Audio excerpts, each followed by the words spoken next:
Beginning of the day, I like to get in a workout, maybe enjoy some coffee, look over my plans for the day, make sure nothing's changed. Then I like to obviously engage with my peers, feed off their energy, hopefully provide a little energy myself. Sometimes we'll even do like a more official sales pump where we get together and talk about something motivational. From there on out, it's all about making sure I'm following up with my CRM tasks, running demos, closing deals. We like to call it ringing the bell.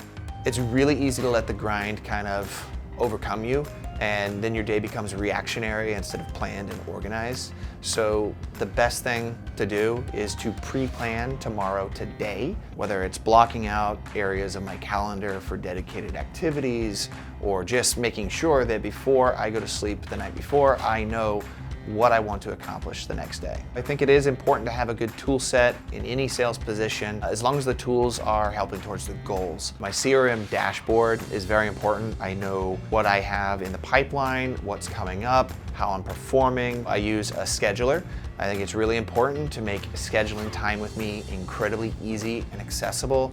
I like to use e-signs. Makes it super easy for the customer to buy the product that they want. And of course, I use Covideo. I know I'm biased, but there's nothing more powerful in an inside sales role, especially connecting with a customer on a human level, making eye contact with them so that they get a sense of who you are. Not to mention the real-time notifications tell me which customers are interested in learning more. One thing that I find really helps me personally is a personal tracker. I actually have kept track of every sale I've done since my first day in sales.